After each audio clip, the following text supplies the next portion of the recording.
Estamos con Miguel Mandato. Miguel Mandato es periodista, es seminarista, sacerdotal, y tiene una visión que es sumamente interesante, y por eso lo convocamos para que nos dé reflexiones sobre los aspectos sociales y políticos de Corrientes. Y vamos a empezar con el tema Loan, que reveló una cuestión profunda sobre la realidad correntina, que tiene que ver con que los chicos aparentemente se venden. Me gustaría que empezáramos con eso, Miguel. Bueno, lo que debo decir en primer lugar, que soy un hombre de fe. Yo creo en un Dios trascendente, un Dios que nos creó por amor, nos sostiene por amor, nos salvó por amor y nos tiene destinado un cielo de eternidad. Ese es el Dios que yo profundamente creo. Y me parece oportuno aquello de Pascal, que decía que siempre es preferible apostar a que Dios existe. Y ponía 4 situaciones. Si yo creo que Dios existe y Dios existe, me voy al cielo. Si yo creo que Dios existe y Dios no existe, no pierdo nada. Si yo no creo que Dios exista, pero Dios existe, me pierdo el cielo. Si yo no creo que Dios exista y Dios realmente no existe, no pierdo nada porque Dios no existe. Es decir, que siempre hay que apostar a que Dios exista. Los católicos de Corrientes, a mi criterio, tienen un problema, tenemos un problema, que es ese profundo divorcio que se tiene entre la fe y la vida, entre esa comunicación con lo divino, lo trascendente y las dimensiones humanas. En Corrientes se dice que es una provincia profundamente religiosa. Yo no sé, porque hay que hacer una distinción, distinguir para separar, para unir sin confundir. De manera tal, distinguir sin separar, para unir sin confundir. Una cosa es la dimensión religiosa, donde está presente la dimensión de la fe, de lo trascendente. Y otra cosa es una mentalidad mágica, donde existe la manipulación de los hechos. Prendo una vela, degüello un gallo, o me pongo un pañuelo colorado y mágicamente la realidad se transforma. Para abordar un análisis sobre el caso Loan, desde mi perspectiva de fe, es importante aquello del Papa Francisco, de los 4 elementos, para aproximarnos a un análisis de lo real. Que el todo es superior a las partes, que la realidad es anterior a la idea, que el tiempo es superior al espacio y que el diálogo y la unión es preferible al conflicto. El caso Loan es un caso que estremece. Un niño desaparece y aparece la realidad doliente de Corrientes. Qué extraño. Apareció la pobreza estructural, el narcotráfico, la corrupción política, la corrupción policial, la indiferencia del periodismo local. Afloró el Corrientes real. Desaparece un niño y aparece la realidad. He participado de muchas marchas en Corrientes por los derechos humanos, por la lucha del boleto estudiantil, en contra de algunos gobiernos, y he participado de las marchas por Loan. Y esas marchas me llamó profundamente la atención, el silencio de esas marchas, la angustia, el dolor, muchas mujeres que lloraban, un pueblo que caminaba por las calles de Corrientes ante la mirada indiferente de la oligarquía y el establishment y del poder. El caso Loan, a mi criterio, pegó fuerte en el corazón de los correntinos y que no sabemos cuál va a ser la dimensión, la repercusión que va a tener en lo político y lo social el año que viene. Estamos en tiempo de Navidad, nace el niño Dios y desapareció Loan. Ojalá que la desaparición de este niño haga reflexionar profundamente a la correntinidad sobre qué nos está pasando. Ojalá, sinceramente, que este niño que nos llena de angustia y que se ha transformado en un verdadero símbolo. Loan es el niño de todos. La cuestión es también que el gobierno nacional e incluso el gobierno provincial apoyan fuertemente a las iglesias, sobre todo a las iglesias evangélicas, y no he escuchado que se pronuncien en relación al tema Loan. También es cierto que apoyan a la Iglesia Católica, supongo, ¿no? Y hasta a los grupos africanistas. Y no es esto un cuestionamiento a la fe de cada quien, sino al hecho de que se mercantilice la fe. Y me gustaría tu reflexión en relación al tema. Hay un dato objetivo de la realidad. Las iglesias evangélicas han apoyado y apoyan fuertemente a Milei y al gobierno provincial. Y Milei y el gobierno provincial apoyan fuertemente y económicamente a las iglesias evangélicas. En las últimas elecciones hemos visto a miembros de iglesias evangélicas sentados en las mesas electorales de las escuelas el día de las elecciones, haciendo de fiscales de Milei. Hay una adhesión ideológica, obviamente, una adhesión a la derecha argentina a través de esas iglesias. Es extraño y llamativo que pastores de Corrientes, a través de Facebook, hagan comentarios favorables de algunas expresiones de la vicepresidenta de la República en relación a la última dictadura militar. Indudablemente, las iglesias evangélicas, que son una iglesia a la carta, como yo digo, es decir, pare de sufrir, deje de sufrir, no sufrimos más. Es decir, elegir una iglesia de acuerdo a mis criterios éticos, morales o a mi convicción. Es decir, no es distinto a una religión católica que nos sometemos a un Dios, a una doctrina y a una serie de criterios valorativos, éticos. Bueno, la iglesia evangélica prácticamente uno va y elige a la carta cuál le conviene más. Pero son iglesias que juegan un papel protagónico en la actividad política en estos momentos a nivel nacional y a nivel local. Esa cuestión de cómo hacer, ¿no? O qué hacer, que está ausente, porque está ausente en el plano de la realidad, digo, la afectación de lo temporal a partir de una ética o de una cierta cosmovisión, es lo que permitiría la transformación de la realidad desde la fe, ¿no?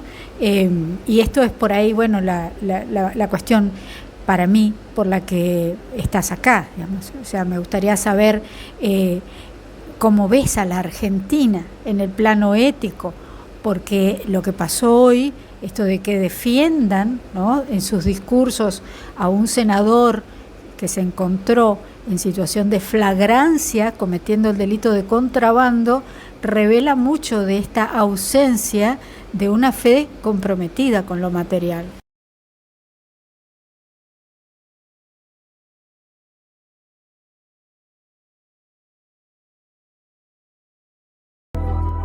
Compartiendo con usted, seguimos juntos aquí en el 92.1.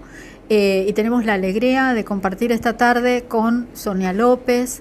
Hablamos por teléfono muchas veces, pero no es lo mismo que la interacción personal. Y el tema es la causa Loan. ¿Qué es despersonalizar, tal vez decirle causa Loan?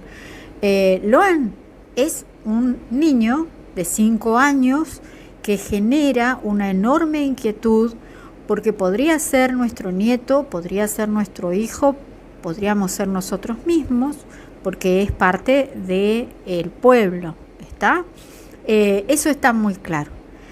Ahora, el jueves pasado hubo algo extraño, porque de pronto quienes convocan las marchas, quienes van a la misa, quienes postean en Facebook, sienten que algo pasó ahí, que no le contaron la historia completa. De pronto desaparece un abogado mediático, él mismo dice que fue un gran mercenario, pero por eso mismo pudo darse el gusto de salir a ofrecer una recompensa y seguir generando interés en torno a la búsqueda del chico, que es lo que centralizaba el interés también de la gente en torno al caso.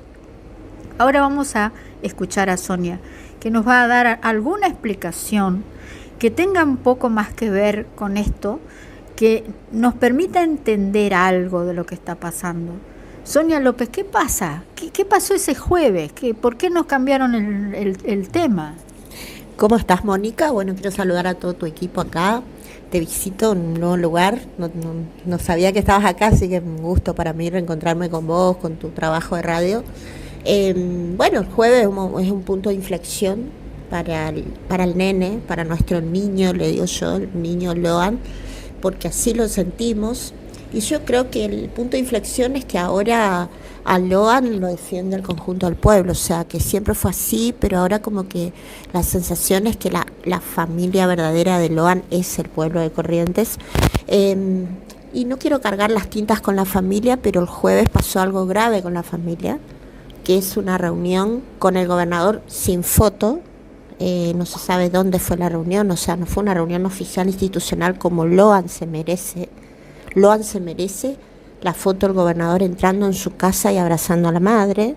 Loan se merece los padres de él y los hermanos sentados en el living del gobernador, de la Casa Rosada. Se merecen estar a pocos metros del sillón de Ferré.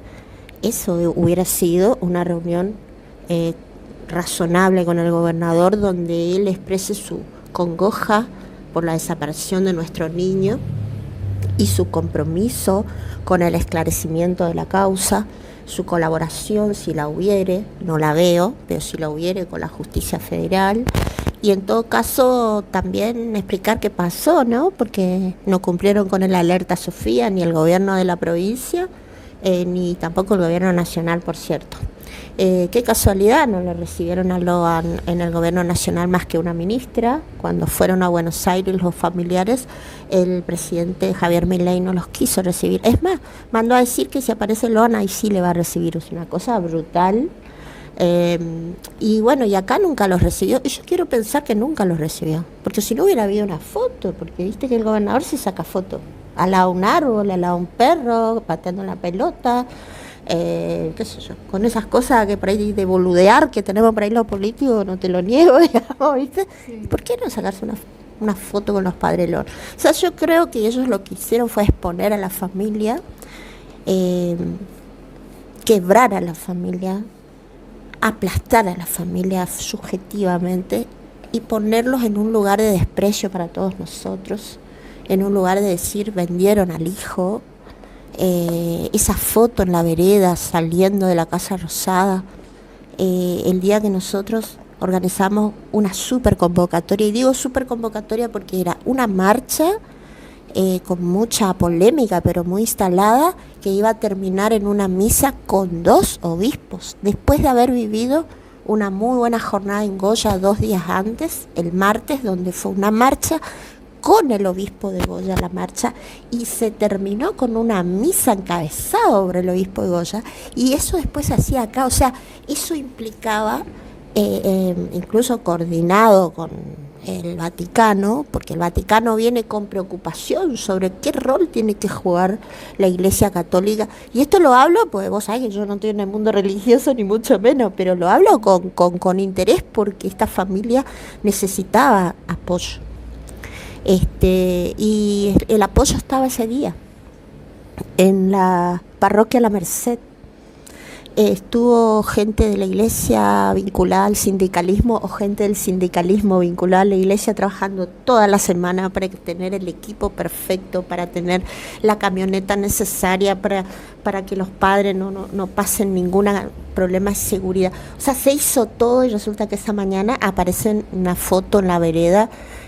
Creo que fue de una radio de las más grandes de Corrientes, que recibe mucha pauta, la que dio la noticia, y nosotros, que somos organizadores de las marchas junto con todos los sectores del campo popular, nos enteramos por los medios de comunicación locales que hubo una reunión con el ministro secretario de la Gobernación, el señor Viñolo, y bueno, no es lo mejor, ¿no? Porque junto con esa reunión nos enteramos que fue desplazado Burlando, junto con Brien, que es el colega que trabaja acá en Corrientes, asociado con Burlando, que va y viene, y la verdad que eso fue tremendo. Y yo te quiero aclarar porque un poco el flyer de convocatoria, esta nota dice héroe o demonio por Burlando. Para mí no es un héroe y tampoco un demonio, es un colega muy marketinero, o sea, ha tomado casos resonantes, y no es santo de mi devoción tampoco, digamos, pero él jugó un buen papel acá en Corrientes. Ayudaba mucho a la causa porque es una voz fuerte en tribunales. Vos sabés, vos trabajás en tribunales también, Mónica. Yo acá hago lo que puedo en la profesión también, de eso vivimos, digamos. Y vos sabés que hay que hablar fuerte en tribunales a veces. No es nomás presentar papelito e ir a una audiencia calladito, no. A veces tenés que hablar fuerte, tenés que discutir con los secretarios, tenés que pedir audiencia con la jueza, tenés que pedir explicaciones. Y bueno, él era una voz fuerte y hablaba en los medios de comunicación cosas que nadie decía. O sea, lo barrieron por eso. Entonces, ese tipo de reunión no está bueno.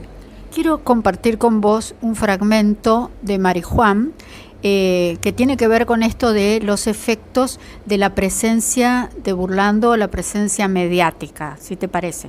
Dale.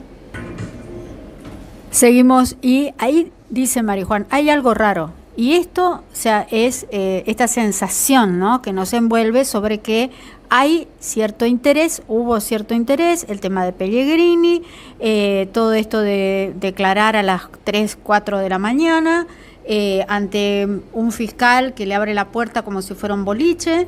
Entonces todo esto nos da una sensación de que bueno, ahí hay algo, y si además el gobernador personalmente no los recibe, así que bueno, me gustaría que eso... Sí, yo antes de ir a ese algo que empieza el 29 de junio con el tuit del gobernador, quisiera decir que me parece una barbaridad la forma que lo corrieron a Burlando y a Brien, y eso nos da mucha sensación de tristeza, no porque, ya te digo, sean santos de nuestra devoción o no los colegas, sino porque se nota que lo hicieron con por el abogado que pusieron, que es Méndez. El doctor Méndez es del círculo de confianza del gobernador. Entonces la justicia le rechazó su calidad de querellante, incluso la Cámara Federal se lo rechazó, y entonces ahora directamente se apropiaron de la querella. Entonces si la querella la hace Méndez o algún otro abogado que veo que quieren poner puesto por Viñolo o el gobernador, ¿quién defiende a Loan en ese expediente? Nadie, porque los abogados del gobernador le defienden a los intereses del gobierno, que ya vamos a ver cuáles son, que no quedan claros. La jueza está claro que cambió de perspectiva, por lo menos para mí, absolutamente. Está dejando sin protección a la gente que tiene testimonios importantes, y la verdad que se dedica a tomar testimonio a gente humilde de la zona y no a los poderosos que hace rato tienen que citar. Tampoco creo que la jueza federal y los fiscales estén defendiendo a Loan, y menos, por supuesto, los abogados de los presos que están detenidos por la desaparición de Loan. Entonces, ¿quién representa a ese niño en ese expediente? Nadie absolutamente. Creo que el único que queda en pie es Gustavo Vera, a quien le mando mi solidaridad, que estuve reunida con él, después participó con nosotros de la marcha y de la misa, acompañó al pueblo correntino. Le está siendo denunciado y perseguido penalmente por el gobierno de la provincia de Corrientes. Así que todos aquellos que colaboramos con la búsqueda de Loan, de alguna manera, la gente que se presentó a declarar, la gente que hizo investigaciones, la gente que presentó denuncias, de alguna manera está siendo perseguido, de alguna manera no, está siendo alevosamente perseguido en la provincia, y yo creo que generaron un clima de miedo que permitió rodear a la familia, que por cierto estaba rodeada de servicio de inteligencia todo el tiempo. O sea, también vos te tenías que ir a 9 de julio y ver que estaba lleno de servicio de inteligencia, lleno de gente extraña, lleno de turistas, entre comillas. Un lugar tan chiquito. Se nota todo eso. Yo fui un par de veces y se nota todo eso.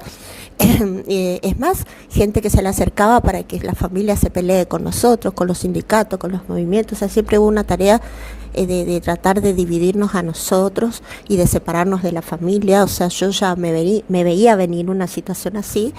De hecho, yo ya fui perdiendo la confianza en los sujetos, los interlocutores que hablaban con nosotros de la familia. Y bueno, lo del jueves fue sorpresivo, o sea, nadie puede decir que estaba sabiendo lo que iba a pasar porque fue sorpresivo para todos nosotros. Entonces quiero dejar claro, el problema no es que se reúna el gobernador, el problema es que ¿dónde está Loan? Porque si vos te reunís con el gobernador a escondidas, sin fotos, sin nada, sin que se publique ante la sociedad que está tan conmovida por eso y ante las autoridades judiciales qué tipo de acuerdo arribaron, y vos esperás que, bueno, que en algún momento aparezca Loan, porque claro, si vos sos mamá sabés que sos capaz de... ¿Por qué tenés que esconderte? Bueno, pero claro, pero si no es así, si no hay un acuerdo, a ver, si no hay un acuerdo espurio por el cual el gobernador encontró quién tenía Loan y te lo devuelve y por eso se esconde sin sacarse foto y se reúne con vos, si no hay una cosa así de película, donde te entregan al niño y vos venís corriendo y decís, lo rescaté y no me pregunten cómo, si no hay algo así, y bueno, tiene que estar la fotito, tiene que estar el informe de información pública dando un comunicado, tiene que quedar claro que tienen que ser acompañados por sus abogados, que hasta ese momento era Burlando y Brien. Había una fantasía sobre que incluso podían articular como que había algún tipo de lazo, algún ligamen con sectores narco y sectores de la institucionalidad formal, porque digamos que bueno, esto de que funcione un grupo narco en una cárcel, que fue lo del tema del Cabeza López y todo eso ahí en Resistencia, y que aparezca una avioneta y que nadie diga nada y que pongan eso, que pongan la avioneta en una escuela. O sea, claro, es medio raro. O sea, el botín es raro, ¿no? Sí. El botín. Claro, porque no, había cocaína ahí. No, pero aparte el botín de Loan que aparece, los botines son señales narcos. Ah, claro. ¿Viste los Cierto. botines que se cuelgan en los ¿cómo se dice? En los cableados. Sí. Acá se vende droga, significa, Claro. los botines eso. Bueno, ese botín hundido es un mensaje narco también. Otra cosa que vi en las redes, pues yo no sé, Eso no yo, lo digo yo, claro. lo dicen los investigadores, pues yo ni idea no tengo. Yo digamos. tampoco, pero es bueno, Pero esa sí. sería bueno tener algún tipo Bueno, de esa es la traductor. esa es la perspectiva de los investigadores de este lado, porque también hay investigadores de este lado que jugaron por Loan y que ahora están siendo todos perseguidos. El tema de, por ejemplo, los dos hermanos y el tío, porque dicen, no es que dicen, hay elementos, el tío cumplió una condena, Benítez, que ya cumplió una condena vinculada con el tema del narcotráfico, y en redes sociales aparece una frase que dice, ¿por qué lo cambiaron por el Fisura? O sea, porque cambiaron al hermano que antes tenía la voz cantante por este Mariano que dicen, este es el pelado Fisura, o sea, como que hay una cosa, ¿no? ¿Y qué significa? También tiene que ver con esto aparentemente de que es alguien que está vinculado con el narco, que ya está del otro lado, que ya o algo así. Y la verdad que yo no me veo a mí haciendo un análisis intrafamiliar porque yo creo que va a seguir dando sorpresas, no solo a las familias, sino 9 de julio, digamos. Porque muchos pueblitos nuestros se transformaron en pueblitos del infierno. Seguimos compartiendo con usted y estamos ahora con el doctor Aquino Britos. El doctor Aquino Britos es docente universitario, tiene una larga trayectoria en la política, en la institucionalidad. Y bueno, por supuesto, podríamos estar recitando por horas el currículum, porque es doctor en Derecho por la Universidad de Bolonia, veo, entre otras cosas. Especialista ahí. Especialista, hizo sus... o sea, él tiene una larga trayectoria y es muy estudioso, eso no cabe duda. Ahora, lo que nos interesó para traerlo y exponer ante ustedes al doctor Aquino Britos tiene que ver con su representación legal de Gustavo Vera, que es el titular de la Alameda, que es esta fundación que lucha contra la trata de personas. Entonces, bueno, la intención es compartir con usted, preguntarle sobre la cuestión de la mafia, porque lo que queda en evidencia es que existen mafias. Y lo que nos preguntamos nosotros es, ¿esas mafias presionan a la institucionalidad, presionan al gobierno o son parte? Esa es la pregunta que nos hacemos, doctor. Muy buenas tardes. Buenas tardes. La verdad que presionan a toda la sociedad, sin lugar a dudas. Nosotros tenemos que partir de la base de que el concepto de la criminalidad no es la que estudiamos hace tiempo. Hoy la criminalidad organizada tiene otro tipo de características, otro tipo de comportamiento, otro tipo de poder. y por supuesto se articulan en función de grandes intereses, desde el narcotráfico, el terrorismo y estas cuestiones que son extremadamente lucrativas, que tienen que ver con la degradación del ser humano, que es la trata de personas. Entonces, desde luego que desde ese lugar presionan a todo, al gobierno, a las instituciones y por supuesto también a toda la sociedad. La cuestión ahora que nos preguntamos es ¿por qué se dio esta particularidad que parece ser una especie de lucha entre la justicia federal y la justicia provincial? O digamos que esa es la representación o el escenario en el que se vio esto de que de pronto se quiera sacar un expediente de la justicia federal o se quiera hacer una denuncia aquí en Corrientes, se traiga a una testigo sospechosa como Laudelina con un abogado, Codazzi, que dice que es amigo pero que parece que dejó de ser amigo del gobernador, y después aparece ahí como chofer Pellegrini, un senador, y aparece también un funcionario municipal como chofer, que es una especie de todoterreno, todo servicio o algo por el estilo de la política, y aparece una figura ahí que empieza a cautivar interés, y la verdad es que nos quedamos bastante confundidos, así que me gustaría que nos explique qué pasó. Bueno, yo también querría saber, porque la verdad es que, como decía Fay, los hechos son sagrados, pero las opiniones son libres. Entonces nosotros lo que tenemos que analizar son los hechos y a partir de allí, obviamente, conjeturar, porque no tenemos la certeza. Y yo no me atrevería a hacer un juicio de valor de que esto fue así categóricamente sin tener los elementos de prueba o de convicción suficiente. Sí quiero señalar que esto es grotesco, no cabe duda de que hay una intencionalidad, no digo de desviar la investigación, pero sí de apropiarse de la investigación, por un lado, que tuvo esta característica que muy bien lo describís, aparece un senador intermediando con un abogado, le recogen a una, no es contradictoria, es una mentirosa contumaz, que cambió 3 veces su versión para desviar la investigación. Y todo esto es tenebroso, lúgubre, y a partir de ahí nosotros tenemos que decir que hay que meterle bisturí hasta el fondo para descubrir esto. Hay una asignatura pendiente de toda esta parte de la Argentina, que es luchar contra la trata en el gran sentido, en el comercio del ser humano, pero sobre todo de las ligerezas, de las liviandades que tenemos con cuestiones que tienen que ver con la dignidad del hombre. Hace un año por ahí, la Corte Interamericana falló en el caso María contra Argentina, una chica que fue dada en adopción cuando la mamá eran 2 menores, la madre y la nena, y se le restringió el derecho a la madre cuando tuvo noción, después de superar el momento, tuvo noción de que quería tener su bebé, y que le fue prácticamente sacado para darle en adopción. Seguramente habrá vivido mucho mejor con la familia adoptante, pero se le cercenó el derecho de ser madre.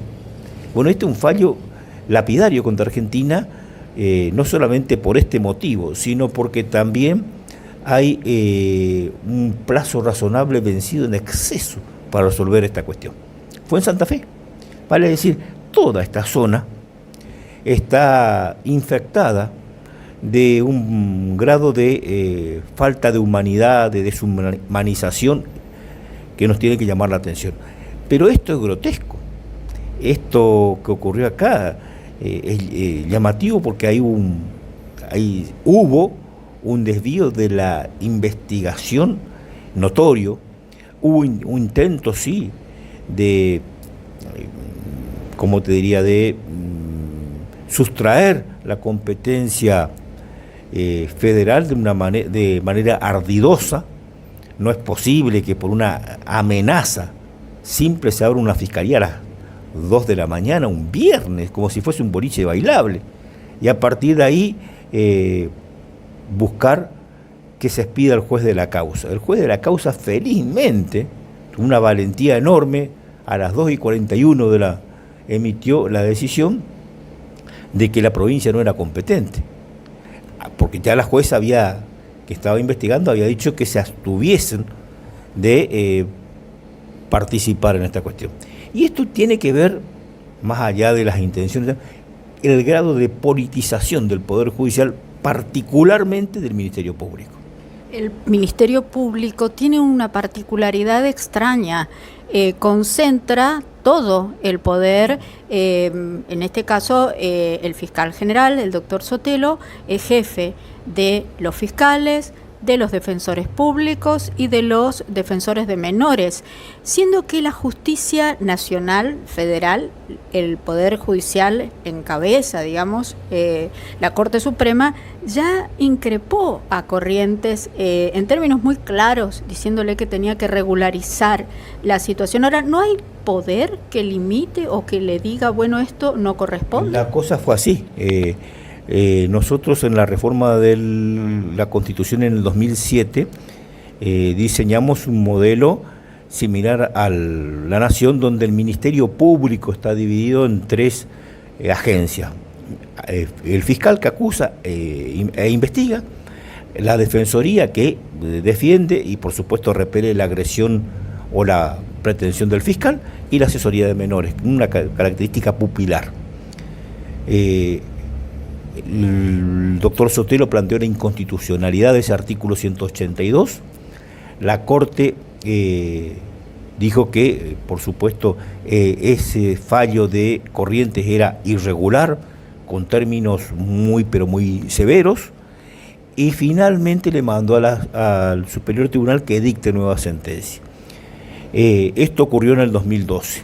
En el 2015 se emite una sentencia acorde con lo que fue la sentencia de la Corte, y se le notifica al Senado para que aprueben los pliegos de las personas que estaban designadas, propuestas para el cargo de asesora de menores, la doctora Aromide Somers, y el de defensor oficial, que es el doctor Jorge Sema. 2 profesionales con un perfil absolutamente idóneo para esta cuestión, manteniéndolo al doctor César Sotelo, como debe ser, como fiscal general. Ahora bien, nunca se cumplió. El Senado también está en mora, de manera tal de que no es solamente el Poder Judicial, es el funcionamiento anómalo de un gobierno que en distintas etapas tiene que tener un comportamiento acorde y conforme a la Constitución. Pero es insólito, igual, que tengamos que llegar a ese extremo, porque por ahí la gente común, el que anda ahora manejando su auto, pagando las cosas de su casa, no sabe que la justicia funciona de esta manera. Y cuando tiene un problema se encuentra con que está inerme. O sea, y esto que pasó acá, digamos, de pronto que no haya forma de decirle a un senador, volviendo al tema Loan, que es un poco el interés de la gente, hay gente que le dice a Pellegrini, ¿por qué no te desaforaron a vos? Porque no, y ese es un error. El senador Pellegrini fue citado como testigo. Claro. Y acá es donde se confunde. El fuero es una protección que tiene el legislador para la inmunidad de arresto y en determinadas cuestiones, salvo que sea agarrado, para que la gente entienda, infragante, es decir, en el momento hecho del delito, cosa que no pasó, y que tenga un exceso en las opiniones públicas que deba ser descalificado, amonestado por esto. Ni hay un aprisionamiento, ni hay perspectiva de que se lo moleste por sus declaraciones. Lo que hay es colaborar con la justicia, una carga pública, vení y declarar como testigo. Artículo 250, si mal no recuerdo, del Código de Procedimientos en lo Penal en materia nacional. Bueno, el Senado hizo recibió, no sé si convocó o no, no sé para qué también la jueza le manda la notificación al Senado, porque no se trata de un proceso de desafuero, y nunca se recibió el testimonio de este funcionario. Él no quiso ir a declarar. Yo creo que no, obviamente que no. Yo creo que yo, si no tengo nada que ver con un hecho, y peor aún, un hecho tan grave, pero espontáneamente corriendo me voy y declaro lo que sé y por qué motivo lo hice. Ahora, eso es como que queda en evidencia que él tiene cola de paja, como dice comúnmente la gente. Sí, no, calculo que sí, y calculo que estas actitudes muy propias de los correntinos, es decir, yo no me voy porque soy guapo, porque soy macho, me la banco y me aguanto. ¿Qué aguantar qué? ¿Esconder qué?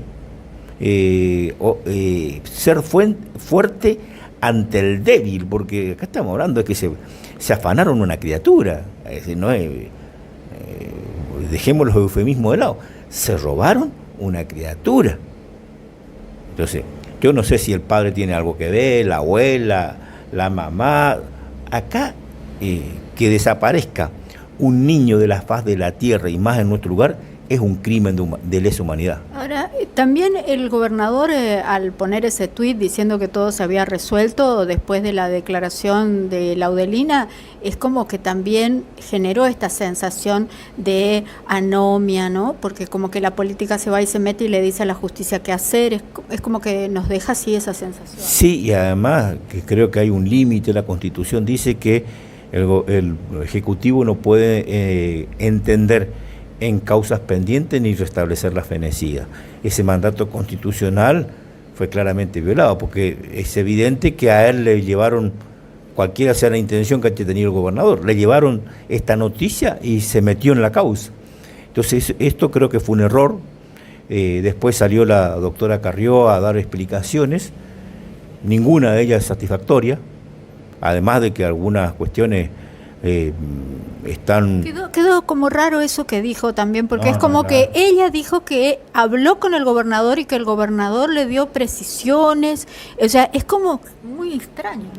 Realmente extraño, porque para mí no es extraño, pero ella sabe que el gobernador infringió este límite que le marca la Constitución, y cuando supuestamente le dice que estuvo mal, un periodista amigo le transmite al gobernador, el gobernador le llama y le da la explicación. Ella dice que la explicación que le dio el gobernador fue que, bueno, había que hacerle hablar a alguien. Es decir, sí, entonces quiere decir que la trajeron coaccionada. Claro. Entonces quiere decir que no es que vino engañada únicamente o con ganas de denunciar, vino engañada, vino con un plan. No, además, la expresión que usó fue, había que quebrar a alguien. Sí, no quise ser tan grotesco, pero sí, efectivamente, ella dijo sí, había que quebrar a alguien. Entonces quiere decir que se va a permitir el día de mañana no solamente medidas coactivas contra la voluntad de alguien, sino que también se hasta puede torturar para quebrar. Claro. Es decir, porque la tortura psicológica no deja de ser tortura, no deja de afectar la dignidad del hombre. Doctor, ahí hay una cuestión que a mí me deja una sensación también así, creo que a toda la sociedad, porque esto de Vera, ¿no? Vera dio también algunos elementos que tienen que ver con el contexto, esto de el procesamiento de López, el Cabeza López, la familia que había sido detenida, que estaba privada de su libertad, y que él, privado de su libertad, era el jefe de una operación narco y que había toda una aparente relación ahí con la desaparición de Loan, porque había miembros de la familia del chico que también estaban vinculados al narcotráfico. Puntualmente Benítez había sido procesado, condenado, es decir, no son rumores, hay hechos. Ahora, en ese marco y en ese contexto, el gobernador lo querella a Vera.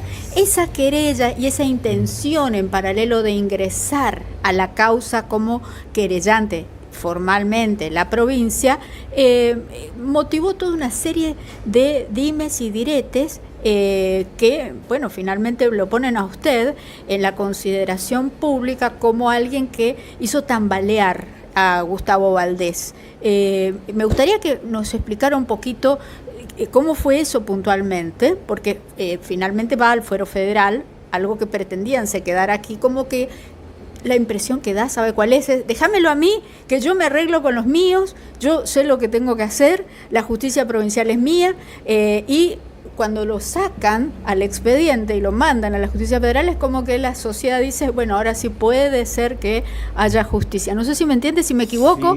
Sí, la cuestión es... hiciste muy larga la pregunta para poder contestarte con claro. Bueno, la cuestión es así. Una cosa es la causa Loan, donde yo puedo coincidir que hay una estrecha ligazón entre los familiares y la actividad narco, y que precisamente se trató de ocultar esto por algún motivo, por algún propósito que desconozco. Y otra cosa, y que ahí Vera tiene una intervención extraordinaria porque es un militante en las causas en contra de la trata. Tan es así que se andan reproduciendo por ahí como para denostar su actividad, un reportaje que se le hizo a una modelo que falleció de manera trágica, pero que la verdad sea dicha ejercía la prostitución de alto nivel, y Vera y su actividad habían hecho cerrar todos los prostíbulos de la zona de Recoleta y el barrio de Belgrano. Natacha Hyde dice. Claro. Entonces usan ese argumento que en definitiva es un ataque que hace esta chica en contra de Vera y en contra del Papa, acusándolo de pedófilo y de todo ese tipo de cosas, cosa que en realidad obedece a que se le cerró el negocio. Después queda esta chica mostrando su personalidad cuando aparece lo que le hizo a Diego Latorre. Eso por un lado. Para que vean las distintas personalidades. Repetimos, la actividad que puede haber del narcotráfico vinculado a la familia de Loan, y digo a la familia de Loan, yo en esto quiero ser muy claro, creo que el gobernador no tiene nada que ver. Ahora, creo que lo que no quiere, y esto lo es, que no quiere que esta situación se exhiba tal cual es, de que la problemática que es nauseabunda aparezca sobre la superficie. Entonces trata de calmar las aguas. Ahora, no lo ha conseguido, al contrario. Pero apareció aparte una avioneta. Ese es el motivo por el cual el gobernador le querella a Vera. Son dos cosas distintas. El gobernador le querella a Vera por los dichos que tuvo en un programa en Buenos Aires, A24, donde vincula la avioneta con una protección política o algún interés del gobernador. Está claro, yo no estoy de acuerdo con los dichos de Vera, creo que se extralimitó, no hay elementos que puedan conectar esta cuestión. Ahora, lo cierto es que la avioneta aterrizó ahí, lo cierto es que nunca se aclaró el hecho, y esto da motivo a suspicacia. Aunque yo no esté de acuerdo con lo que dijo Vera, porque para afirmar una cosa así tan temeraria, yo tengo que estar absolutamente, no solamente convencido, sino tener elementos de prueba. Esta es mi posición particular. Pero cuando él me pide, defenderme en esto, yo no solamente veo el caso puntual por el cual me pide la asistencia, sino veo la actividad que ha realizado. Y en ese lugar lo pongo, es decir, de un tipo que está trabajando en contra de esto, que tiene una fundación, que tiene una vinculación religiosa, más allá de que uno pueda o no comulgar con esa inclinación religiosa. Acá hay un trabajo de una persona que da lo más grande que tiene y que es irrepetible e irreproducible, que sea el tiempo dedicado a un propósito, a una finalidad que es loable. Entonces, ¿cómo no lo voy a defender?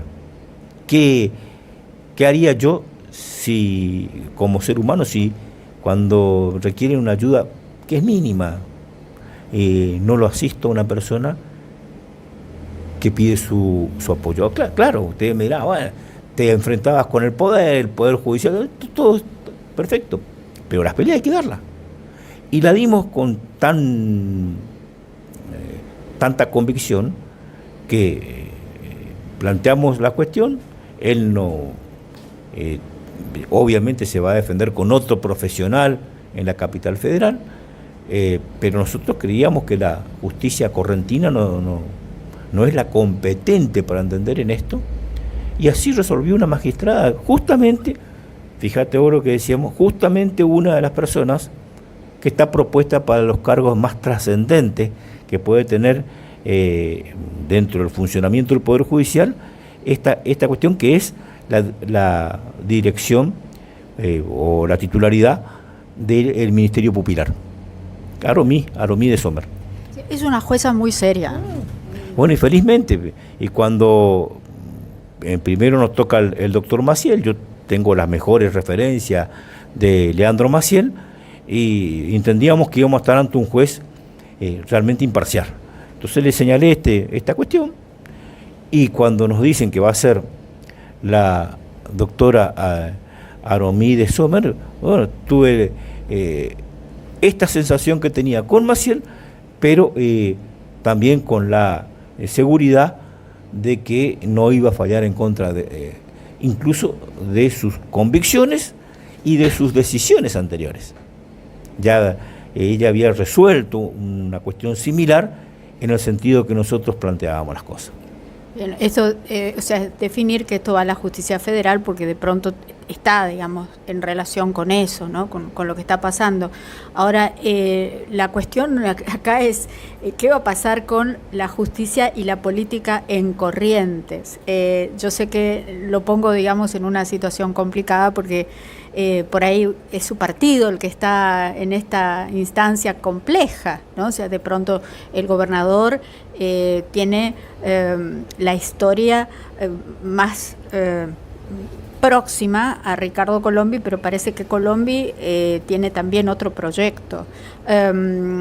Hay ahí una historia larga para contar, pero bueno, usted también es parte de la Unión Cívica Radical. Sí. Sino también a todo el pueblo argentino, porque nos distraen con una condena penal mediática, fundada o infundada. Mientras tanto, en la República Argentina no se discuten los temas que son importantes.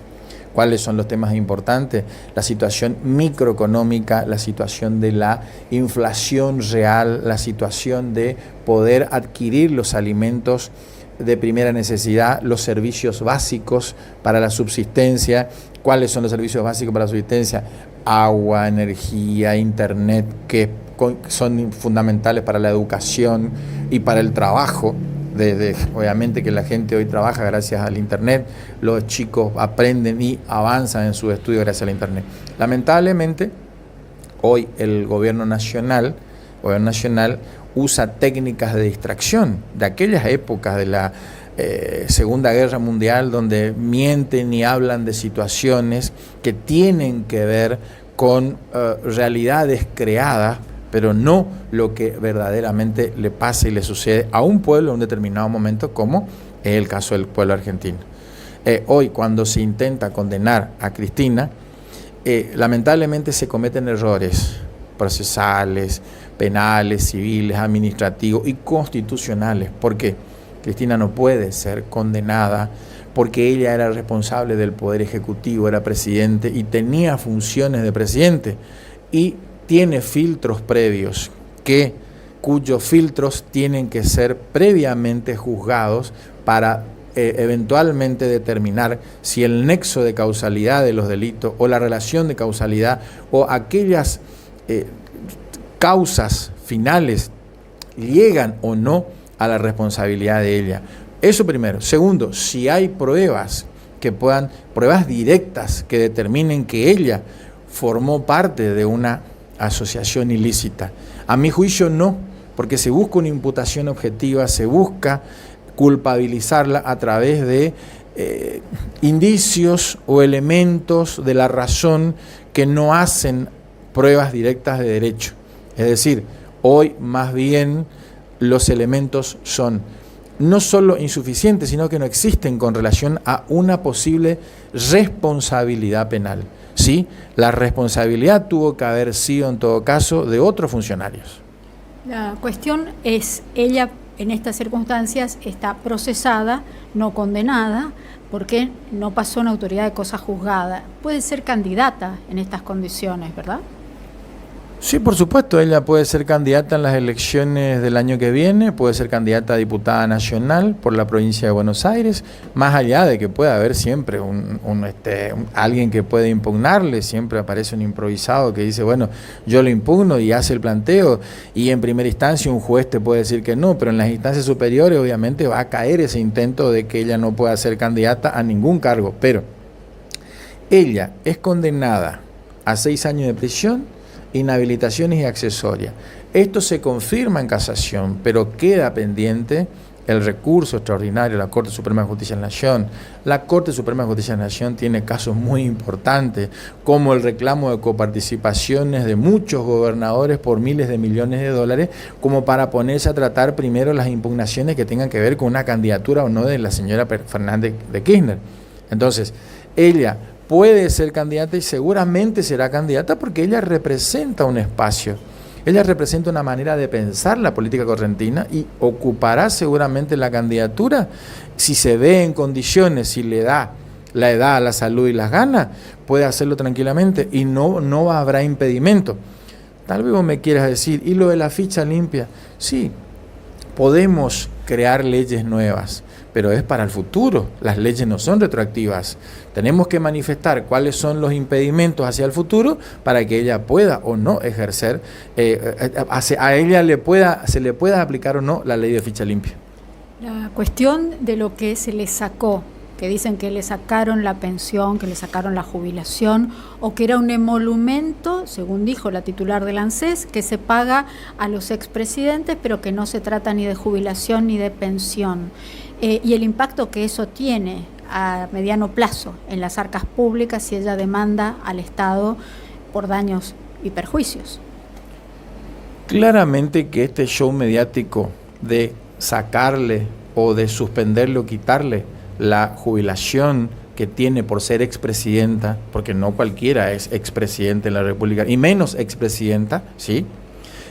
Lo único que están haciendo con esto es creándole a ella una caja de ahorro, intereses y un juicio que va a ganar fácilmente porque los abogados del Estado argentino ya están diciendo cómo vamos a hacer para justificar esta medida regresiva en cuanto al derecho previsional que está tomando el gobierno nacional, evidentemente muy mal asesorado y solamente, como te dije al inicio, buscando pantallas políticas para disimular la grave crisis de financiamiento que tiene el gobierno argentino.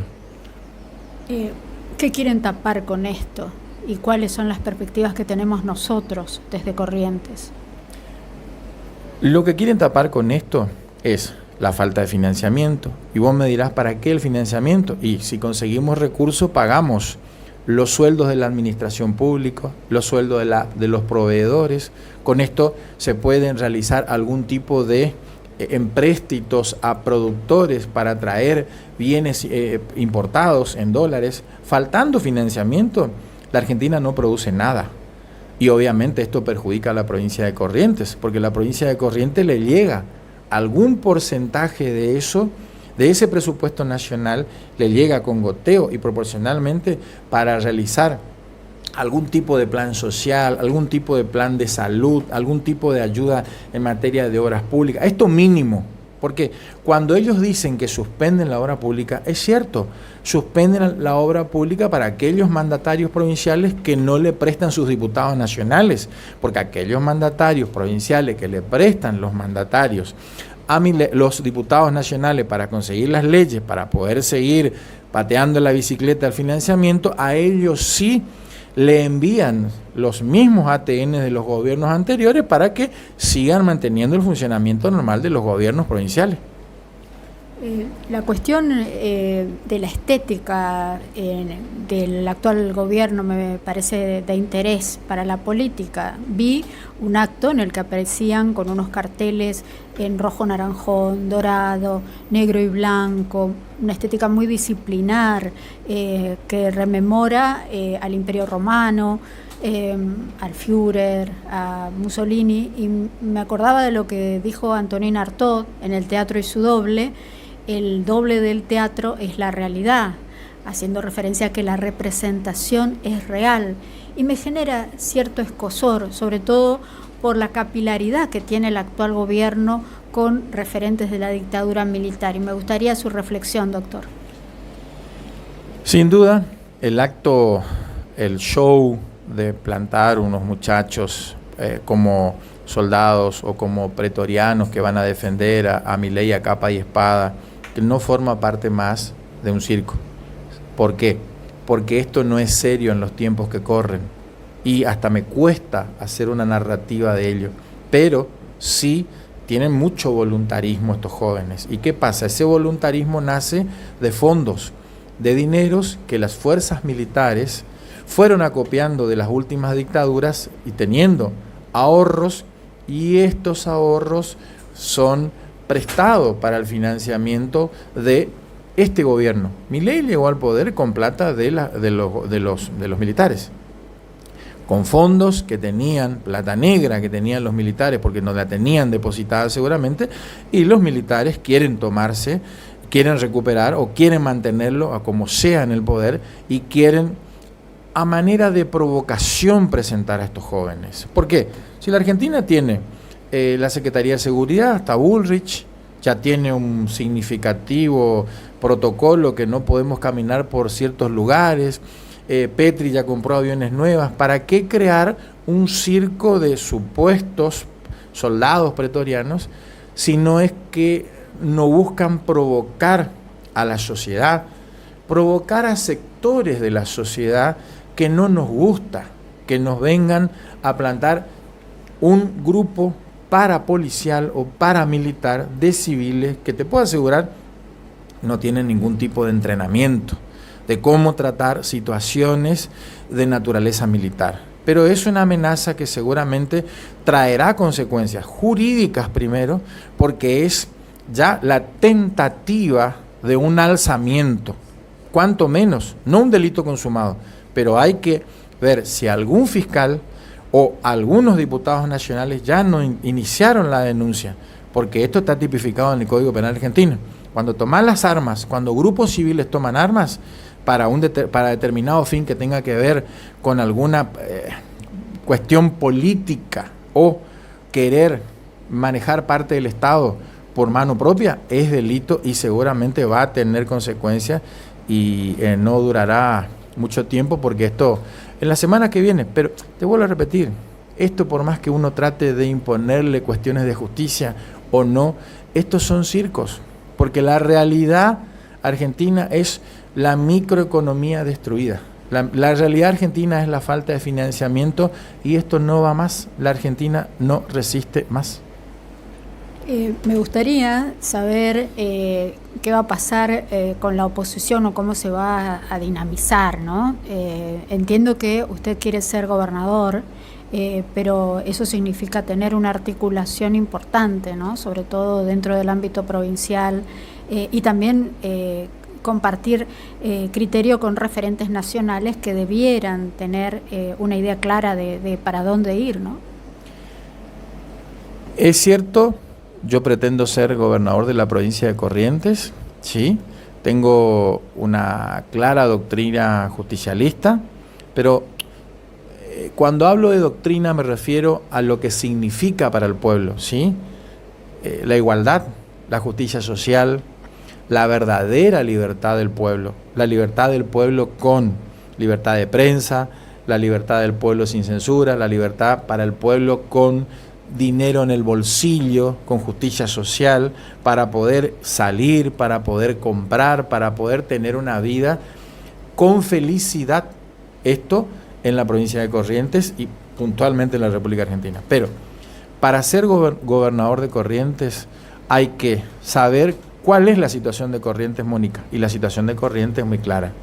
Vos y yo, te cito porque nos conocemos hace muchos años, 4 décadas, y iniciamos una carrera secundaria y tenemos una línea de pensamiento similar, con algunos matices que nos diferencian. Defendemos a la misma clase, defendemos la misma forma de pensar, defendemos a aquellas personas que se encuentran en situaciones de vulnerabilidad. Siempre fue así y fue coherente, y te conozco y nos conocemos. Toda la vida pensamos de la misma forma. No es que nosotros cambiamos de forma de pensar según la circunstancia o según el viento norte o el viento sur. Entonces, nosotros en Corrientes necesitamos sentarnos, dialogar fuerzas, las fuerzas que piensan de igual manera, sabiendo que nuestro enemigo somos nosotros mismos, porque fuimos perdiendo la dinámica de poder controlar el poder, de poder ejercer el poder en la provincia. Porque en los últimos 40 años, 20 años fueron conservadores, autonomistas y liberales. Luego siguió siendo conservador, solamente que le cambiaron el color y el número de boleta. Un gobierno radical entre 2 o 3 gobernadores que hicieron lo mismo que los anteriores, cambiando boleta y color. Y Corrientes nunca cambió, siempre fue el mismo gobierno conservador, manteniendo la misma plantilla de empleos públicos, la misma forma de remuneración y una sumisión cultural, política y social de Corrientes. Entonces, hoy hay un escenario donde se repite aquello que sucedió en el 99, aquello que sucedió en el 2001, donde la sociedad se da cuenta que no le alcanza para vivir, que no le alcanza para poder estudiar, que no le alcanza para poder mantener a sus viejos, que no le alcanza para poder mantener a sus hijos, para comprar la zapatilla, para comprar la ropa, para llevarlos al colegio, para todo lo que uno sabe. Entonces, eso tenemos que solucionar en Corrientes y no es difícil. Eso es relativamente fácil, pero hay que juntarse con gente de trabajo, no con gente que le gusta tomar café solamente en el centro y analizar cómo hacen la rosca y cómo se reparten el poder y cómo se reparten el presupuesto de la provincia en el poder legislativo. Cómo repartimos 2.300 billones de pesos del presupuesto. El 30, el 40 y el 25 para cada poder y ahí seguimos gobernando. No, Corrientes necesita leyes importantes para que trabajen en el primer año de gestión 50.000 mujeres, para que trabajen en el primer año de gestión 50.000 jóvenes entre 18 y 30 años. Y vos me vas a decir, Martín, ¿de dónde saca eso? ¿Vos querés inventar la pólvora? No es tan difícil. Hay que empezar a reformar el Estado, porque el Estado, es cierto, no es eficaz y no es eficiente. Entonces, debemos empezar, si se dan las condiciones de aquellos empleados públicos, que son muchos. ¿Cuántos son en Corrientes? 100.000, 150.000. Tenemos una población de más de 1 millón de correntinos.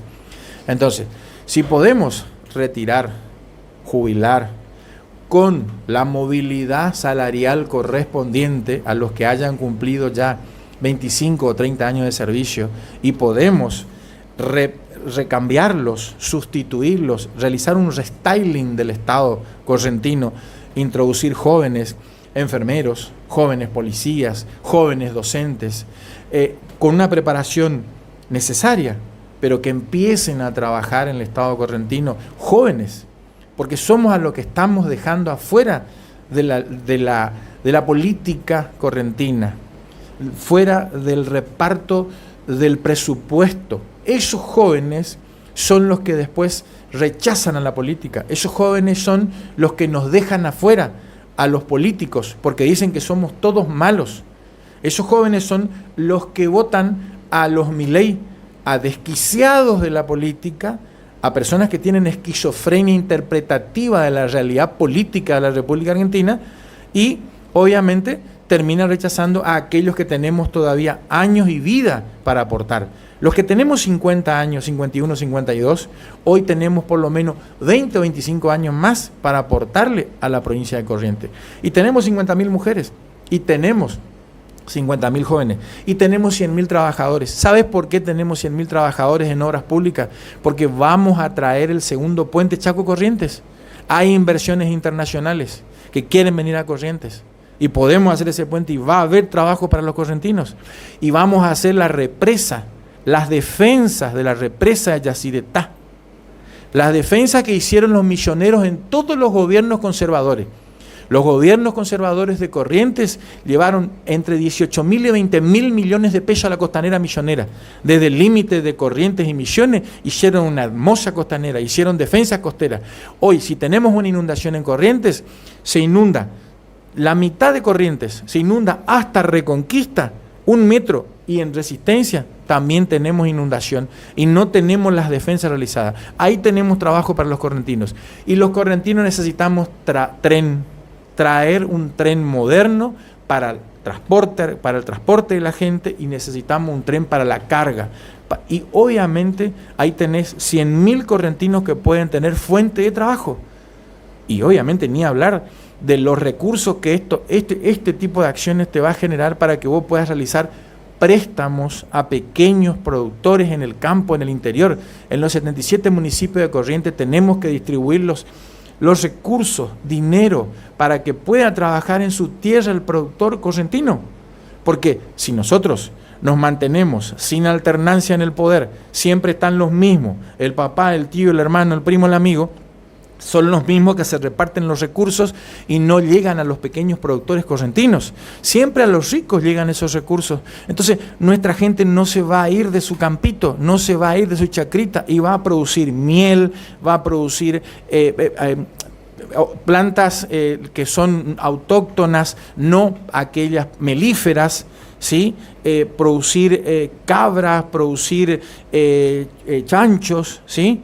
Cerdo. Todo esto pueden, gallinas también, o sea, con créditos que son brindados a los productores. ¿De dónde, me decís vos? De San Cosme, de San Luis, de Riachuelo, de toda la zona metropolitana, que se vienen hacia el centro buscando trabajo. ¿Y cuál es el sueño? Encontrar una beca de 100.000 pesos en la administración pública, cuando todos sabemos que para poder mantener una familia necesitas alrededor de 1.500.000 pesos, y si no tenés que pagar un alquiler caro.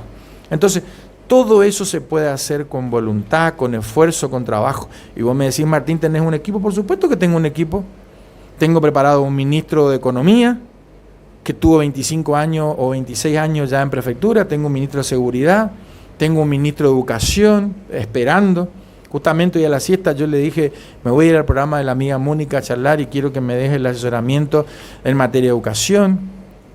Se pueden poner docentes jóvenes en la escuela. Sabemos que los docentes que pasan los 45, 50, 55 años, ¿por qué esperar la edad jubilatoria? Que ya tienen muchos años de servicio, buscar la forma para que se vayan retirando o darle una actividad más tranquila y introducir jóvenes. Si vos vas recambiando jóvenes en la administración pública, vas teniendo un Estado más eficiente, con más ganas, con más empuje, con más pila, con más sonrisa, con más felicidad. Si no tenemos un montón en la justicia, tenemos también un montón de caracúlicos que están con poca seriedad y no nos atienden bien y nos maltratan, y generamos un ambiente de discordia, de odio. Tenés que ir preparado y respirar un poquito en cada organismo público, porque el Estado y la señora que está en la mesa del Estado te atiende con mala cara. Entonces, pongamos a los jóvenes, que son lo que tenemos que incorporar ya, en los próximos meses, el próximo año, el próximo gobierno, tiene que incorporar por lo menos 50 o 100.000 jóvenes en la administración pública, que sean policías jóvenes, que estén controlados, que estén preparados, que sigan entrenándose. Un docente se prepara 4 años, después se tiene que escolarizar y sigue 7 años, 11 años, 14 años. Los abogados, los médicos van a congresos, se especializan. Entonces, esto tenemos para brindarle a la provincia de Corrientes, y hay hombres y mujeres, y vos también, Mónica, podés prestar tu tiempo, tu vida y tu pasión a formar parte de una coalición donde definitivamente llamemos al progreso a la provincia de Corrientes, ¿sí? Y la enganchemos en un contexto internacional donde podamos recibir inversiones verdaderas, y no estemos esperando que tenemos que ir a suplicar a algún ministro de turno para que nos dé algún tipo de aporte para poder completar la nómina salarial de los empleados públicos que acá no llegan a fin de mes. Muchísimas gracias, Martín Ríos. Muchísimas gracias por la presencia y por la intensidad y por las ganas de transmitir ideas y proyectos. Gracias a vos, Mónica, y gracias a tu medio, y gracias a Luis y acá los camarógrafos y a todos los que están trabajando en tu equipo. Gracias. Seguimos.